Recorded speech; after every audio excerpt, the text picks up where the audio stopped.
Sir नमस्कार। नमस्कार। Sir क्या शुभ नाम है आपका? जी, राम सजीवन दास। सर कहाँ से आए आप? जिला सीधी मध्य प्रदेश से हैं। क्या करते हैं आप? जी, पेशे से शिक्षक हैं। सर संत रामपाल जी महाराज की शरण में आने से पहले आप क्या भक्ति साधनाएं करते थे? सर मैं बहुत छोटे से ही जब कक्षा 6वीं में पढ़ रहा था तो हनुमान चालीसा का पाठ किया करता था। इसके बाद मैं सुंदरकांड का पाठ करता रहा और जब मैं कक्षा 7वीं 8वीं में पढ़ता था तो हमें एक बार गीता की पुस्तक मिली जो परिवर्तित नाम से थी यथार्थ गीता। तो जब हमने देखा कि लोग गीता कहते हैं, गीता हमारा धर्मशास्त्र है, इसमें लिखा है यथार्थ गीता, तो यथार्थ शब्द सर जी हमें चोट कर गई। या यथार्थ का मतलब होता है वास्तविकता, जिसमें कुछ अच्छाइयाँ होगी, जिसमें कुछ मूल चीज़ होगा, वह क्या होगा उसको जानना चाहिए। इसके लिए हमने गीता का कई बार अध्ययन किया, बार बार पढ़ता रहा। पहले तो छोटी उम्र थी, बात नहीं समझ में आती थी, लेकिन धीरे धीरे वह यथार्थ गीता को लिखने वाले हमारे ही अंचल से हैं।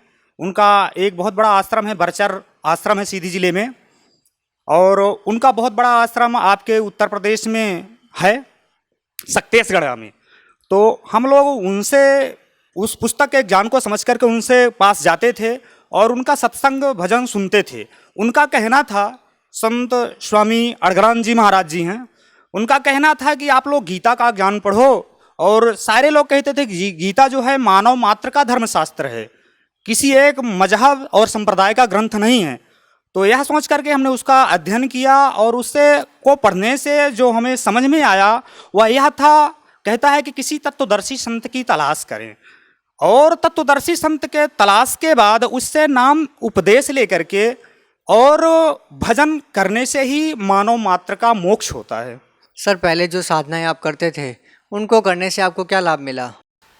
जैसा कि हमने आपसे बताया, जो भी हमने भक्तियाँ की वह लाभ जो हम करना चाहते कि मोक्ष, गीता के अनुसार जो लिखा था कि मोक्ष मिलेगा कि नहीं मिलेगा, पर हमको पूर्ण संतुष्टि ही नहीं मिली। सर आप संत रामपाल जी महाराज की शरण में कैसे आए? संत रामपाल जी महाराज तत्वदर्शी जगत गुरु तत्वदर्शी संत रामपाल जी महाराज की शरण में आने से पहले एक रामपाल जी महाराज के ही शिष्य हमको मिले। उन्होंने कहा कि साधना चैनल पे संत रामपाल जी महाराज का प्रोग्राम आता है, उसको आप चलिए देखा करिए। उनके कहने से मैं उस चैनल को उनके साथ देखने गया, कई दिन देखता रहा। एक दिन महाराज जी गीता का श्लोक बता रहे थे कि ओम तत्सत इति निर्देशा त्रिविधा मंत्र स्मृतः, भगवान को पाने के लिए यही 3 मंत्र हैं और इसी का करना चाहिए जाप। या तो हम पहले भी जानते थे, लेकिन जब वहाँ टीवी पर संत रामपाल जी महाराज दिखा रहे थे कि ओम क्या है प्रथम नाम, तत् क्या है दूसरा नाम, और सत क्या है यह तीसरा नाम है, जिसमें पूर्ण रूप से मोक्ष को प्राप्त किया जा सकता है। इस बात को सुनकर के मैं दंग रह गया कि तत् दूसरा नाम है, सत तीसरा नाम है, जिसको पाकर के मोक्ष मार्ग संभव है, वह कहाँ से मिलेगा? तत्वदर्शी संत के माध्यम से मिलेगा। स्पष्ट हो गया, वहाँ से हमको पूर्ण भरोसा हो गया कि वास्तव में तत्वदर्शी संत यही हैं जो गीता के अनुसार ज्ञान दे रहे हैं। फिर उसके ठीक तीसरे महीने 26 अगस्त 2014 को मैं बरवाला आश्रम पहुँचा।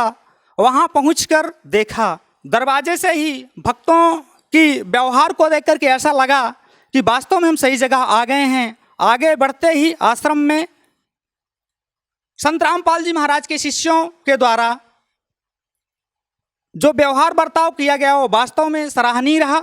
वह कैसा? वह इस तरह से था कि आते ही हम लोग भूखे थे, तुरंत भोजन के लिए भंडारे में गए, भोजन मिला, बहुत अच्छा स्वादिष्ट आनंद आया। इसके बाद हम लोग वहाँ आराम किए। थोड़ी देर बाद महाराज जी के दर्शन के लिए जाना था, सब लोगों के साथ हम भी दर्शन के लिए गए।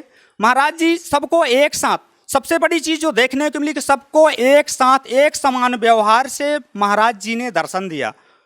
हमारे तत्वदर्शी संत गुरु रामपाल जी महाराज के यहाँ कोई भी भेदभाव नहीं है, कोई भी छोटा बड़ा ऊंच नीच नहीं है। यहाँ पर सारे लोग एक समान भाव से एक व्यवस्था में रहते हैं। सर जब आप सब लोग आश्रम बरवाला में गए संत रामपाल जी महाराज से नाम दीक्षा लेने के लिए, आपने वहाँ पे देखा, वहाँ की व्यवस्था आपको बहुत अच्छी लगी, तो सर संत रामपाल जी महाराज से नाम दीक्षा लेने के बाद आपको क्या लाभ मिले? कबीर परमेश्वर ने अपनी वाणी में कहा है कि 7 समुद्र को मछ करूं, लेखनी करूं बन राय, धरती का कागज करूं, गुरु गुण लिखा न जाए। तो जो वास्तव में पूर्ण गुरु तत्व संत रामपाल जी महाराज हैं, इनके गुणों का बखान जितना ही किया जाएगा वह कम है। उन्होंने मुझ दास पर जो अपनी कृपा की है वह यह है कि हमारा एक छोटा सा बच्चा है जो भी मात्र 5 साल का है, नाम ले चुका है। एक दिन की बात है कि सुबह सुबह हम नहा के विद्यालय चले गए, बच्चा भी नहाने के लिए तैयार हुआ तो उसकी माँ ने गर्म पानी के साथ ठंड पानी मिलाने के लिए चली गई, तो वह बच्चा गर्म पानी से ही अपने पूरे शरीर में, उबलते हुए पानी शरीर में डाल लिया और तुरंत डालने के बाद चिल्लाता हुआ भागा। माँ देखते ही उस पर ठंड पानी डाल दी और ठंड पानी डालने के बाद वह बच्चा जब थोड़ी देर बाद देखा तो तुरंत देखा तो वहाँ पर क्या है कि पूरी तरह से वह बच्चा जल चुका था और एकदम मांस कपड़े के साथ मांस निकलने लगी थी। इतना देख करके उसने तुरंत परमात्मा के द्वारा रखा हुआ प्रसाद उसको खिलाया और प्रसाद के साथ में जो परमात्मा अमृत जल देते हैं उसको पिला दिया। पिलाते ही बच्चा 5 से 10 मिनट के अंदर ही रोना गाना सब बंद करके सो गया। फिर इसके बाद भगतमती मेरी जो हैं वह मुझे फ़ोन लगाती हैं, मैं परमात्मा का नाम लेता हुआ मुझको पता हुआ कि कुछ नहीं होगा, बच्चे को कुछ नहीं हुआ होगा क्योंकि हमारे साथ परमात्मा का आशीर्वाद है। और फिर मैं जब दूसरी बार फ़ोन लगाया तो बताती हैं कि बच्चा सो चुका है, शांतपूर्वक सो रहा है। मैं थोड़ी देर से 1 घंटे के बाद पहुंचा तो देखता हूं कि बच्चा शांत निद्रा में सो रहा है। जगाया तो बच्चा उठा और जब मैंने कपड़े ऊपर उठाए तो देखे कि कपड़े के साथ में चमड़ी निकल रही है। उस समय हमको दर्द हो रहा था कि बच्चे को कितना दर्द होगा। पूछा तो बच्चा बोलता है बिल्कुल दर्द नहीं है। वह किसका कमाल है? वह तत्वदर्शी जगत गुरु संत रामपाल जी महाराज की छत्र छाया है जो संसार में सब कुछ असंभव को संभव कर सकते हैं। उनकी वाणी कभी भी वृथा नहीं हो सकती है। उन्होंने कहा है जो मेरे लिए 1 कदम चलेगा, मेरे बताए अनुसार साधना करेगा, उसके लिए मैं गैल गैल लागा फिरूंगा अपने जन के काज। अपने भक्तों के लिए मैं जगह जगह दर दर भटकता फिरूंगा, बस वो कि मेरे लिए कुछ करें। इसके बाद जैसे बच्चा एकदम पूरी तरह से ठंडा पड़ गया, बिल्कुल उसको दर्द नहीं रहा। उसके बाद हमने देखा तो जो उस पर जो चमड़ी निकल हुई थी तो इसको देख करके दर्द हो रहा था। इसके लिए मैंने दूसरे दिन एक क्रीम लाई और 3 टैबलेट लाई उसको सूखने के लिए। उसको मैंने खिलाया, वह पूरी तरह से उतनी ही दवा से ठीक हो गया। परमात्मा का मात्र प्रसाद खाने और अमृत जल पीने के बाद ही उसको आराम मिल चुका था। हमने ऊपर से चमड़ी को ठीक करने के लिए उस पर क्रीम लगाया और वह मतलब कुछ क्षणों में क्या कहें तो तुरंत ठीक हो गया था। मात्र ऊपर से घाव दिख रहा था, उसके लिए वह 1 हफ्ते में पूरी तरह से ठीक हो गया। हमें इसके लिए कोई भी अस्पताल या डॉक्टर का सहयोग नहीं लेना पड़ा। यह गुरु जी का कमाल है, यह उनकी कृपा दृष्टि है जो भक्तों पर रहती है। इसके बाद अभी दूसरी घटना घटी कि हम आर्थिक तंगी से जूझ ही रहे थे। हमारे बिजली के बिल 6,000 रुपये हो गए थे। उसमें से भारत सरकार के यहाँ से एक छूट की नीति आई कि जो लोग BPL कार्डधारी हैं उनको छूट है 50%। हमने उस छूट के दौरान 3500 रुपये सरचार्ज जोड़ करके जमा किए थे 6,000 में। और अगले महीने यानी इस मार्च महीने के जो बिल अपनी आई अप्रैल महीने में, वह हमारे बिल में -1450 रुपये करके आई। यह सदगुरु रामपाल जी महाराज की कृपा दृष्टि है जो अपने भक्तों पर अनवरत रहती है। लेकिन परमात्मा के दरबार में आने के बाद अब कुछ भी मतलब नशा के नाम पर कुछ भी देखने की इच्छा नहीं होती, खाने की बात तो दूर रही। ज्ञान समझ करके अपने मन में इच्छा थी कि अपना सारा परिवार कैसे इस ज्ञान को समझेगा और इस ज्ञान को समझ करके सतलोक का वासी बनेगा। ठीक कुछ ही समय में परमात्मा जबकि हमारे अंदर हैं, उन्होंने हमारी सुनी और एक साथ हमारे घर के सारे परिवार, 3 बच्चे और हमारी बीवी, सब 26 सितंबर को नाम दीक्षा लिए एक साथ और नाम दीक्षा लेकर के और सतनाम प्राप्त कर लिए। सतनाम प्राप्त कर लिए जिस दिन से, उस दिन से हमें यह संसार का सारा कुछ टेंशन फ्री हो गए। सर, कुछ मीडिया के लोगों द्वारा कहा जाता है कि संत रामपाल जी महाराज से नाम दीक्षा लेने के लिए पैसे लिए जाते हैं। सर, जब आप नाम दीक्षा लेने के लिए गए तो आपसे कितने पैसे लिए गए? सर जी, मैं आपसे कहना चाहूँगा, जहाँ तक सतलोक आश्रम बरवाला की बात है, अन्य जगहों की बात तो मैं नहीं करता।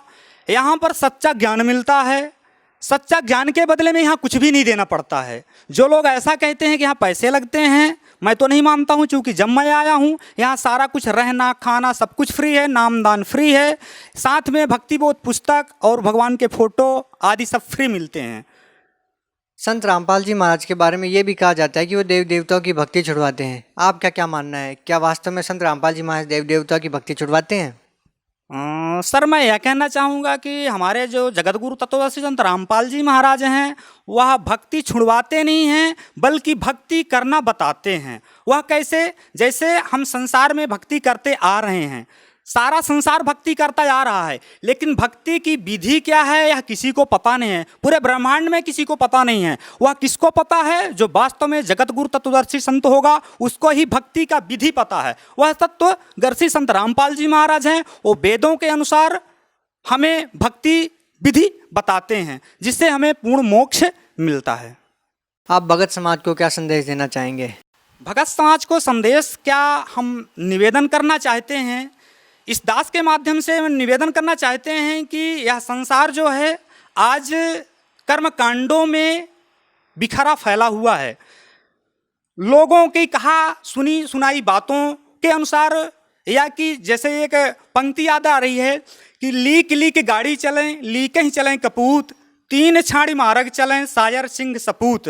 तो सारा संसार जो है, जो हमारे दादा परदादा करते चले आ रहे हैं, हम वही करते आ रहे हैं। ऐसा करना गलत है। हमें शास्त्र के अनुसार साधना करनी चाहिए, सबसे हट के अलग करनी चाहिए, जिसमें वास्तव में मोक्ष का मार्ग हो, परमात्मा के पास तक पहुँचने की जो दूरी तय कराता हो, वह है शास्त्र अनुकूल साधना। वह सतलोक आश्रम बरवाला सत्वर्षी संत रामपाल जी महाराज के माध्यम से ही संभव है, अन्य जगहों से नहीं।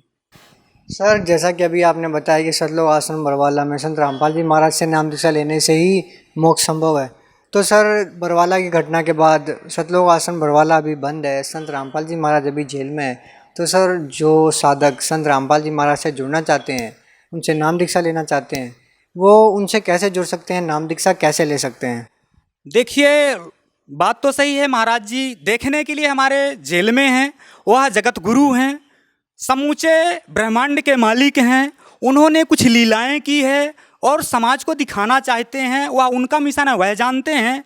फिलहाल जो भक्त समाज के लिए सुविधाएं हैं वो यह है कि टीवी पर एक पट्टी पर हमारे महाराज जी कुछ नंबर दे रखे हैं, उन्हीं नंबरों को हम लिख लें, उस पर SMS करें, उसके माध्यम से हमें ज्ञान गंगा पुस्तक हमारे घर तक निःशुल्क आ जाएगी। हम उसका 1, 2, 3 बार अध्ययन करें, उसके ज्ञान को समझें, समझ करके हम नाम उपदेश प्राप्त करें। नाम उपदेश प्राप्त करने के लिए परमात्मा ने आज पूरे देश में, देश क्या विदेशों में, हर जगह जिलों जिलों में नामदान स्थल की सुविधा कर रखी है, जिससे वहाँ जाकर के हम उन नंबरों से संपर्क करके और नाम दीक्षा ग्रहण कर सकते हैं। सर बहुत बहुत धन्यवाद आपका। सत साहिब।